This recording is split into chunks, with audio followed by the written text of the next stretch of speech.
think all our guys wanted to win tonight. A lot of our guys have built a great bond in the community. It's been evident while I was general manager. It's been more evident while I've been the head coach, being a little bit closer to these guys. They're out in the community, they're doing good things, they're getting to know these people. These people still stay after the game and show their appreciation for our players. They're very special people, they enjoy our event, they deserve better football, and we're going to still work hard to try to give that to them in the future. At least you're not the only professional sports franchise in the city of New Orleans to go winless at home. The 1980 Saints did. Well, hopefully it won't take us 20-something years to turn this thing around. I don't think it's going to. You know, our league is a league that right now you'll see from city to city there's a lot of players, good local talent that's able to thrive in those cities. We're still developing that talent. We're still digging some of that talent. We're still turning over some of the rocks to dig up some of that talent. So it's a process, and we're going to continue to work really hard at it and put a football team together. Again, the turnovers. It's been a plague all season. Yeah. Yeah. Well, it's mistakes. So we were set back by 2 mistakes in the first half. One of them was on the kickoff. When the bar came, it was a good kick. It went off the bar. You know, the nets are the wild card in arena football. You know, strange things happen off the nets, and you have to be ready with that secure guy who plays right behind the return man.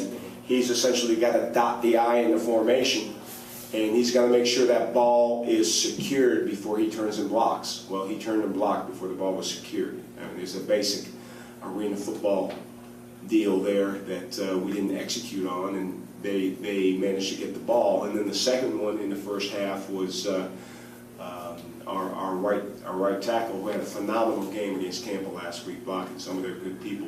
And he was playing well most of the night tonight. He had a technical flaw up front. He allowed to get pushed back, and they were able to get the ball out of D's hands on the edge there for the fumble.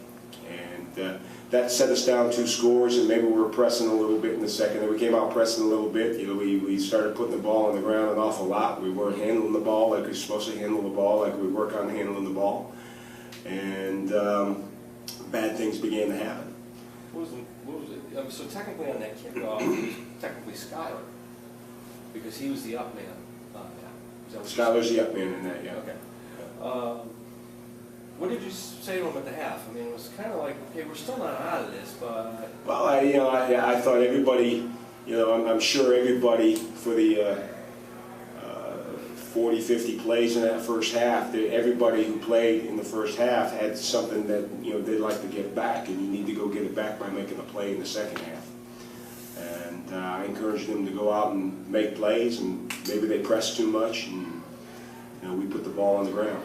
Can you describe the way things kind of snowballed at the end of the first half into the second half? Well, we came out in the second half, and I couldn't believe, you know, we mishandled the ball 3 times in a row on 3 straight plays at the beginning of the second half. I mean, we did not secure the football the way we should secure the football on 3 straight plays. And we didn't get it in on that open drive, and gave them a little bit of momentum. You know, a team that's hungry like they are, you know, they're a lot like us with their record. You know, they're trying to find themselves, and I think you know, turning the football over that way puts wind in their sails, so to speak, gives them encouragement, and they begin to rally a little bit, and that's the snowball effect that you're talking about. You know, things can get out of hand if you don't handle the football well in arena football. You give that other team confidence. Can you talk a little bit about, you said, you know, you're trying to find players in the area. Louisiana is considered a pretty rich football state. Are you optimistic? No, of course I am. Yeah, I mean, Louisiana is a great area to build an arena football team right now. We've got a nucleus of players here. We've got good players on this football team. we'll evaluate after the season's over. We'll find out those guys who can win games for us. We'll want to keep those guys around. The guys we can win with, we want to keep around too and keep developing them. And then, we've got the opportunity to upgrade and bring 35 guys to training camp next year.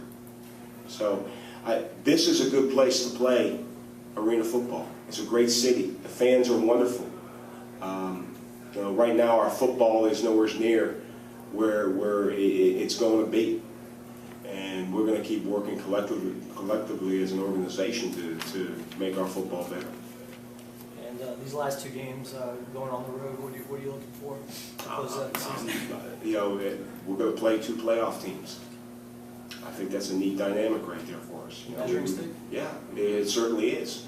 We went and we kind of caught Tampa off guard last week. We played really well against them, played error-free football, and made a lot of plays. And we won by 30-something points. We've got an opportunity to do that in Utah. That's a potential playoff team. In Orlando, that's one of the better teams in the league. And I want our guys to look forward to those opportunities.